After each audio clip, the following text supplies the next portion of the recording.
Hi and welcome back to our Saturday sofa share, and yes, you can see these amazing glittery awards. Now, if you weren't aware, the ESTAs is, I suppose, really the pinnacle, isn't it? Yes, equivalent to what would it be, the BAFTAs The BAFTAs or the Oscars or Yep. something like that in the estate agency world, and that's a little bit geeky. But this it's set up so it's done on feedback, which is really important. So over the last sort of 12 months, or a bit more than that now, we've been asking for feedback, and feedback's really important. It's not just about sort of getting awards, but it's also about learning ourselves if we're doing something wrong, or someone gives us an idea to improve what we do. So I think as a business, we'd be daft not to listen to the feedback we get from clients, be it, as I say, positive or even negative as well. But, so we won. What have we got here, Andrew? First one, Letting Agent Landlords Award 2021 for silver for the South East, which is awesome. Yeah, and this one, lettings again, silver for tenants, and that was for the South East, including Essex, which is a massive county as well as Kent, so even bigger on that one. And for a company like us, small family independent firm, absolutely terrific award. So we're so proud to have achieved that, and so very grateful to all of our tenants and landlords as well. Yeah, and it means lots to us. I mean, the whole team here, everybody pulls it out of the bag, everyone goes the extra mile. And we know particularly when you're renting or if you're a landlord, it's quite stressful anyway. Yeah. So we're obviously trying to remove that stress from you and make life easier. So yeah, thank you very much indeed. We've won 2 ESTAs awards, which is fantastic. That will then go in our trophy cabinet behind me, along with the Lego. But that goes with our best estate agency guide, which puts in the top 3% of estate agents in the UK. That was year before last. And also our multiple and numerous British property awards. So yeah, award-winning agent, we actually are. Yeah. That's really good. Good week, Yeah. interesting week. What's happened this week, Andrew? Yeah, what a week. We're still busy in the property market. Interest rates didn't rise with the Bank of England, which is good news for those looking to borrow money. Definitely. Not so good if you're looking to save it, of course, but you can always invest your money in property, which we're seeing an awful lot of. We've got probably just as many investors as we have first-time buyers and people in rented looking to move into their new homes. So definitely still value for money in putting your money into property. Definitely. Which is good. Aside of that, what have you had? Halloween has come and gone. Congratulations to our pumpkin winners. We asked in a Facebook competition to send us a picture of your best carved pumpkin, and we had a lot of enjoyment from looking at all of the entries. That's great. I mean, some of those just absolutely phenomenal. Yeah, real really good were, effort. real good and very artistic. So a lot of them were painted as well. I've never painted a pumpkin in my life. No, I'd never thought of painting a pumpkin. No, but but, what they're doing is just, it's just fantastic, isn't it? Yeah, so we've already had one of our prize winners in this morning to collect their Amazon gift voucher, and 2 more to come up as well. So Watch out great. for it. We're going to hopefully do a Christmas one, and there's going to be some really good prizes for the Christmas one. So keep an eye out on that, please. Yeah, We've got some great. I already know one of the prizes, but I'm not going to let the cat out of the bag, so to speak. No, don't. And that will all be on our Facebook page. Yep. So keep an eye out for that one. We've also had just yesterday come and go bonfire night or Guy Fawkes night. Lots of big flashes and bangs in the sky. I hope you guys enjoyed it and hope you were all safe. And We were talking about pets, weren't we? We were just having that conversation. So you struggled last night, didn't you? I did, yeah. I've got 3 dogs at home. One old girl, bless her, she was fine. She's virtually deaf, so unless she sees the bangs, then it doesn't bother her at all. My 5-year-old collie, however, he was an absolute mess last night. Bless him. My Friday night was just spent listening to Classical FM, who put on a special dog listening music, which was to try and drown it out. Yeah, and spent the rest of the night cuddling and blessing my little pup, who I've just acquired.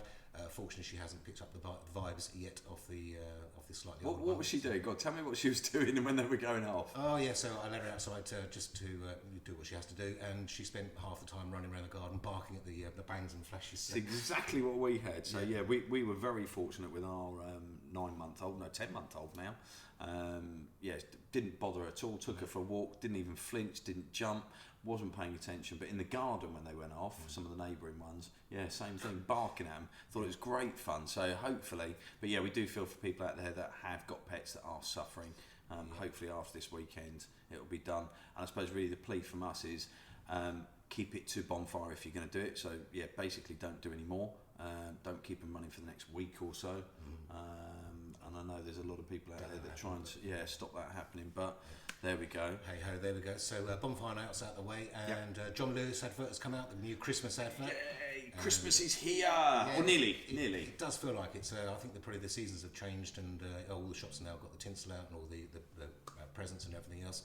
So we are moving into that party season, which again a lot of us will be looking forward to. We're actually now to enjoy a Christmas, which we haven't had from last year. Christmas get together, an office party. We're having one. I'm looking forward to that. As you say, we missed out last year because we couldn't do it. So.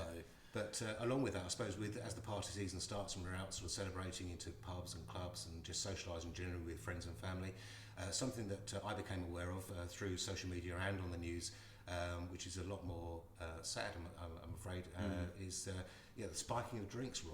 It's nasty business. I suppose really when we were younger, and they did have discos or nightclubs or whatever you want to call it when I was young. I'm not quite that old yet, I know. But to me, if someone spiked your drink, it was more a case of it was kind of they put a shot of vodka in it or something, and it kind of made you a bit more drunk. But I know, obviously, I'm aware that back in the day they would put ecstasy pills and things like that in to do it. But I was talking to Andrew earlier this morning. I said to him, my daughter's just gone off to university. My baby has not quite flown the nest. She still comes back, which is good.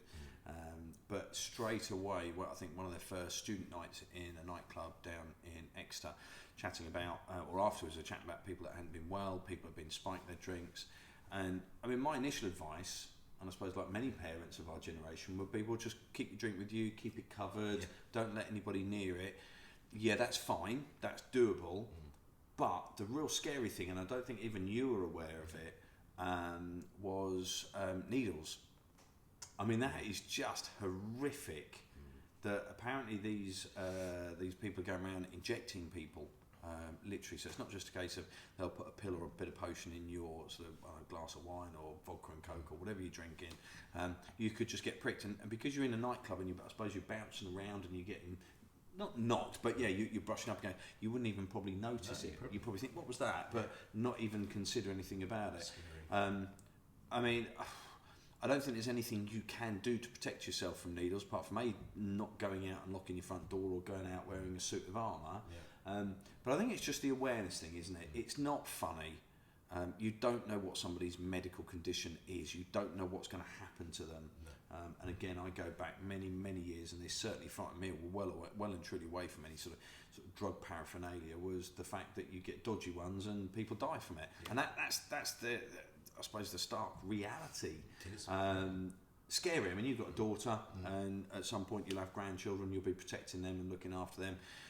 If you are watching this and you know anybody that has suffered from it, get them to get advice, report it to the police. That's the main thing as well.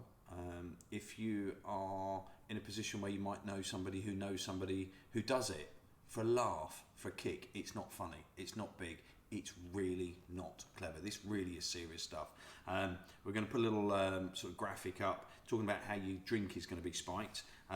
Foggy appearance, excessive bubbles, the ice actually sinks apparently, and a change in colour in your drink, which I know is difficult to spot, particularly if you're in a nightclub with different lighting, but things like excessive bubbling, the sinking of the ice, I suppose, really is a real trigger point, isn't it? But it's scary, Andrew. It is. It's horrible, nasty business, and say, potentially fatal as well. So, anyone thinking of following the other idiots who are doing this, then think twice, please, because if you get caught, you will be hopefully rightfully punished as well. And there's enough nastiness in society. We don't need people. We don't need this. There's nothing to gain from it. There's nothing to benefit from it, and it can ruin somebody's life beyond. And it's not just them; it's their family, relatives, colleagues, whatever. Awful stuff. So please, I know it's a bit boring, but please be careful. As Andrew said, party season is just starting to kick in now. We have got the luxury, we can go out and have sensible parties, but please just be careful. And as I say, I will pop that up as a little guide, pass it on to your kids, and just raise awareness of it, I suppose, really, isn't it? But that's it from me today. Property of the week, Heritage Road, definitely that 4-bed townhouse. I'm terrific. We've been entrusted to market a number of rentals over the phase 2 of Bridgefield. Built by Persimmon and Taylor Wimpey. If you haven't had a look, do. They're really quite stunning properties. We've got one particular client who's already given us a few to rent, which we've let out successfully. Yeah. Just picked up the keys to another 8. Yeah, was it, 8. as well? Yeah, they dropped in. So we're going to drip feed those over the next sort of couple of weeks. We've got 4-bed, 3-storey townhouses and 3-bed, 2-storey houses, all ranging from that sort of £1,500 upwards. To 1900 is it? 1850. But the exciting thing is you get the first 2 weeks rent free. So where you're looking at sort of 1850, that's probably getting a good £800-900 off. Can't remember the figures off the top of my head, but we'll certainly sort of discuss that with you. So over the course of a year, that brings that rent right down as well, makes it really affordable. And they're brand new. But I think for me, the exciting point, and I was saying this the other day, we've got 8, well, probably 9. There'll be 9 brand new ones there in total today. Maybe you prefer a grey kitchen or a sort of a light brown kitchen sort of worktop. You've got the choice now. But in 3 months' time, you won't have. No, definitely not. That's a real rare opportunity. It is, isn't it? To rent a brand new property, so to be the very first occupant of a new home, and also at the moment to have a choice of which style, which kitchens, as Roy said, which outlook you want, which garden you want, which bit of parking you prefer. Yeah. It really is so I suppose really full pick of it. So if you are interested in these, I've just put a short video up there of one of the ones that we've got at the moment. If you are interested, please do give us a call, 01233 501 601. We'll happily show you around. We have keys. They are empty. They are brand new. They are ready to rock and roll, really, in great location, aren't they? So that's it from me. Thank you very much indeed. Yes, indeed, and from me, stay safe. Enjoy the rest of your weekend, and I suppose a start for a lot of people for Christmas shopping as well. But have a good one. Take care. Thanks very much. Bye-bye. Bye.